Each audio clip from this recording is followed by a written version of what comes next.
In 1994, a 30-year-old Wall Street executive walked into his boss's office and said he was quitting. He had a crazy idea. He wanted to sell books on the internet.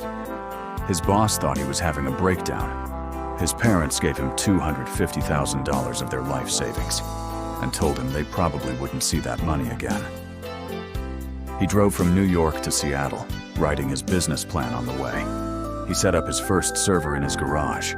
His first desk was a door he bought at Home Depot for $60. That man was Jeff Bezos. That garage became Amazon. Today, Amazon is worth over $2 trillion and processes more than 66,000 orders every single minute. Jeff Bezos wasn't always an entrepreneur. In 1994, he was a senior vice president at D.E. Shaw, one of the most powerful hedge funds on Wall Street. He was making serious money. He had a great career. By any measure, his life was already a success. But Bezos had read something that changed everything. Internet usage was growing at 2,300% per year.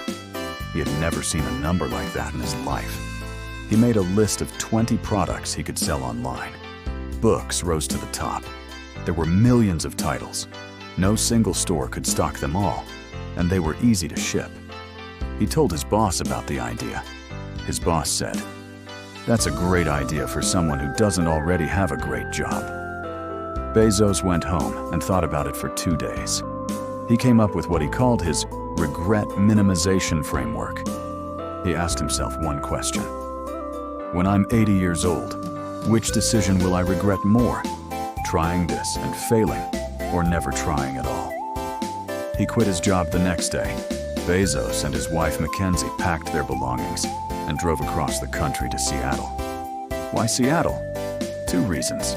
A large pool of tech talent from Microsoft and a small state population, meaning fewer customers would pay sales tax. Even from day one, Bezos was thinking about every detail. He rented a small house, set up 3 Sun workstations in the garage. His first employee meeting was at a local Barnes & Noble bookstore because they couldn't afford a conference room. His first desk was literally a wooden door from Home Depot, placed on sawhorses. It cost $60. That door desk became Amazon's symbol. For years, every new employee got a door desk to remind them of frugality and the early days. Amazon officially launched on July 16, 1995. In the first 30 days, they shipped books to all 50 states and 45 countries with 0 advertising. Bezos celebrated by going to a restaurant with his team. The bill was $60, the same price as his first desk. But success didn't come easy. In the early days, Amazon was losing money on every single order. They were growing fast, but bleeding cash even faster. In 1997, Bezos took Amazon public. Wall Street was excited. The stock shot up. Then came the dot-com crash of 2000. Amazon's stock fell from $107 to just $6, a drop of 94%. Everyone said Amazon was finished. Analysts called it Amazon.bomb. They predicted bankruptcy within months. Bezos went on TV and said something nobody expected. He said, "I'm not thinking about our stock price. I'm thinking about our customers in 2010. While every other dot-com company was panicking, Bezos was building warehouses, building infrastructure, building for a future nobody else could see. He was right. Amazon survived. And everything they built during those dark years became the foundation of a $2 trillion empire. Here's what most people don't realize about Amazon. Amazon is not a bookstore. It's not even a shopping website. Amazon is an infrastructure company, and almost everything you use online runs on top of it. In 2006, Amazon launched AWS, Amazon Web Services, cloud computing for businesses. At the time, nobody understood why a bookstore was selling cloud storage. Today, AWS makes more profit than Amazon's entire retail business. Netflix runs on AWS. Airbnb runs on AWS. The CIA runs on AWS. Amazon didn't just change shopping, they changed the entire internet. Then came Prime, a simple idea. Pay $79 a year, get free 2-day shipping on everything. Analysts said it was financial suicide. Why would Amazon give away shipping? Because Bezos understood human psychology. Once you've paid for Prime, you only shop on Amazon, because you've already paid for the shipping.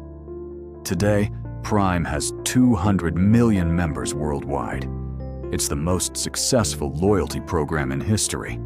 And then came Alexa, Amazon Fresh, Amazon Studios, Ring doorbells, Whole Foods. The garage bookstore had quietly taken over the world. So how did Jeff Bezos turn $250,000 from his parents into a $2 trillion empire? 3 things. First, he obsessed over customers, not competitors. Bezos famously said, "We're not competitor-obsessed, we're customer-obsessed." While other companies watched rivals, Amazon watched customers. Second, he thought in decades, not quarters. When Amazon's stock crashed 94%, Bezos was building for 2010. When everyone laughed at AWS, he was building for 2020. Third, he made failure a strategy. Amazon has launched dozens of failed products. The Fire Phone, Amazon Destinations, Amazon Spark. Bezos called failure the inseparable twin of invention. The man who started with a door desk in a garage built the infrastructure that runs the modern world. If this story inspired you, subscribe. Because next week we're breaking down how Elon Musk almost lost Tesla and SpaceX in the same week, and how he saved both with one desperate phone call. See you Thursday.